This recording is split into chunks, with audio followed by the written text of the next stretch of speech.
एक शाम प्राची टीवी पर सीरियल देख रही होती है। तभी उसकी सास वहाँ आती है। अरे सीरियल में तो ऐसे मग्न है जैसे आज रात का खाना पड़ोसी आकर बनाएंगे। मुझे पता ही नहीं था आपने अपने बेटे की शादी पड़ोस में भी की हुई है। हैं? मतलब? मतलब इस घर में सारा काम बहू ही करती है, आप तो सिर्फ खर्राटे मारती हैं। अच्छा जी, फिलहाल तो तुम आराम फरमा रही हो, चलो जाओ, ये मेरे टीवी देखने का समय है। आहा, इसीलिए मुझे भगाया जा रहा है। सॉरी, अब तो बिल्कुल नहीं जाऊंगी। प्राची की इस बात पर दोनों सास बहू के बीच टीवी रिमोट के पीछे बच्चों जैसे छीना झपटी शुरू हो जाती है, जिसके बीच श्लोक भी काम से घर वापस आ जाता है। आज मेरी चूहे बिल्ली की जोड़ी किस बात पर झगड़ रही है? अरे तेरे बीवी मुझे टीवी ही नहीं देखने दे रही। अरे तुम्हारी मम्मी मुझे खाना बनाने के लिए फोर्स कर रही है। अरे वाह, ऐसे बेतुके रीजन पर तो बच्चे भी झगड़ा नहीं करते। अरे मुझे कुछ मत बोल, सब इसने ही शुरू किया है। हाँ हाँ, जैसे आप तो बहुत दूध की धूली है ना। अरे बस दोनों चुप। प्राची जाओ, खाने की तैयारी करो। और माँ तुम छोड़ो, तुम्हें क्या बोलूं, शांति से अपना सीरियल देखो, मुझे दोबारा लड़ने की आवाज सुनाई नहीं देनी चाहिए। ऐसा बोलकर श्लोक वहाँ से चला जाता है, जिसके पीछे पीछे प्राची भी कुछ न कुछ बड़बड़ाते हुए रसोई में चली जाती है। हाँ हाँ, सासू जी को तो कुछ बोलेंगे ही नहीं, बस मुझ पर ही हुक्म चलता है, खाना बनाओ, जैसे मैं इनके घर में खाना बनाने के लिए आई हूँ। इसी तरह शाम बीतती है और रात को श्लोक और प्राची की सास खाना खाकर सोने चले जाते हैं, लेकिन प्राची गुस्से में कुछ खाए बिना काम में ही लगी रहती है। इस घर में किसी को घंटा फिक्र नहीं पड़ता, मैं खाऊं या भूखी रहूं। प्राची कुछ देर के लिए रसोई से बाहर जाती है और जैसे ही वापस आती है तो वहां दूध का भरा ग्लास देखकर हैरान रह जाती है। फिक्र पूरी है, बस दिखाना नहीं है। प्राची दूध पीकर सोने चली जाती है और अगली सुबह एक बार फिर सास बहू का कार्टून नेटवर्क स्टार्ट हो जाता है। ये तुमने ही किया है। अरे अजीब जबरदस्ती है, मैं बोल रही हूँ मैंने कुछ नहीं किया। दोनों ने मिलकर पूरे घर को पागल खाना बनाया हुआ है।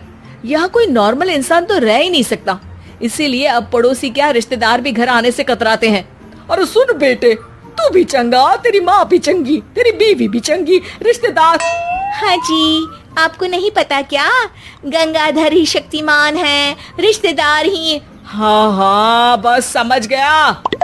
कभी जानवरों जैसे लड़ेंगी तो कभी जुगलबंदी करेंगी। भाई मैं आप दोनों के बीच में नहीं फंसना चाहता। सास बहू की इस मन मौजी जोड़ी से परेशान होकर श्लोक अपना सिर खुजलाता वहां से चला जाता है। चलो अब मैं भी कीर्तन में जा रही हूँ। इस पर जैसे ही सास कमरे में अपना पर्स लेने जाती है तो वहां नाश्ते की प्लेट रखी देख मुस्कुराने लगती है और नाश्ता करके घर से बाहर निकलते हुए कुछ पैसे टेबल पर रख जाती है, जिसके कुछ देर बाद सिलेंडर वाला घर आता है। ओ मोरी मैया, मैं सिलेंडर के बारे में तो बिल्कुल भूल ही गई थी। घर खर्च के सारे पैसे भी मम्मी के पास है और श्लोक से बोला तो उल्टा 4 बात सुनाएंगे। प्राची ये सोच ही रही होती है कि अचानक उसका चेहरा चमक उठता है और वो घर में आकर इधर उधर देखने लगती है। तभी उसकी नजर टेबल पर रखे पैसों पर पड़ती है, जिन्हें वो सिलेंडर वाले को दे देती है। ये सब श्लोक देख लेता है। अच्छा बेटे, इतना बड़ा घोटाला, सबके सामने मैं तेरी दुश्मन और पीठ पीछे तेरी मेरी यारी।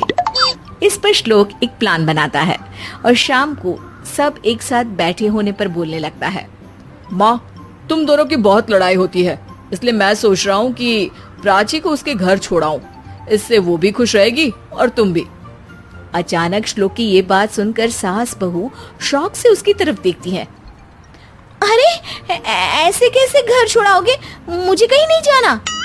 अरे तुमने बोला नहीं पर मैंने सुन लिया, तुम्हें मम्मी के साथ रहना अच्छा नहीं लगता, मुझे पता है। अरे वो अरे, जब बहू खुद कुछ काम बोले तो वो तुझे सुनता नहीं, और अब जो इसने बोला ही नहीं वो तू समझ गया।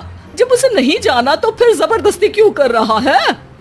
अच्छा, फिर आपको मौसी के घर छोड़ाता हूँ, बस अब आप दोनों एक घर में एक छत के नीचे नहीं रह सकती। मैं इस टॉम एंड जेरी की जोड़ी को और नहीं झेल सकता। है? ऐसे कैसे नहीं रह सकते? तुम्हें इतनी दिक्कत है तो तुम्हारा बोरिया बिस्तर पैक कर देती हूँ, लेकिन मम्मी जी कहीं नहीं जाएंगी। बिल्कुल यही सुनना था मुझे। अगर दोनों में इतना ही प्यार है फिर हर वक्त ये लड़ाई का नाटक क्यों करती हो? देखा मैंने कैसे माँ किचन में दूध रखती है और तुम उनके लिए कमरे में नाश्ता रखती हो, और कैसे वो पहले ही तुम्हारी दिक्कत समझकर घर में पैसे रखकर बाहर जाती है। अरे भाई, इतना ड्रामा तो डेली सोप में भी नहीं होता जितना तुम दोनों ने इस घर में फैलाया हुआ है। तू हमें टॉम एंड जेरी बोलता है ना, तो याद कर वो दोनों भी एक दूसरे को बाहर वालों की बुरी नजर से बचाने के लिए हमेशा सबके सामने लड़ते थे, लेकिन अकेले में दिक्कत के समय मदद भी तो करते थे। बस हमारा रिश्ता भी कुछ ऐसा ही है। और वैसे भी अगर सास बहू में तू मैं नहीं होती तो दुनिया वालों को कहानियां कैसे मिलेंगी?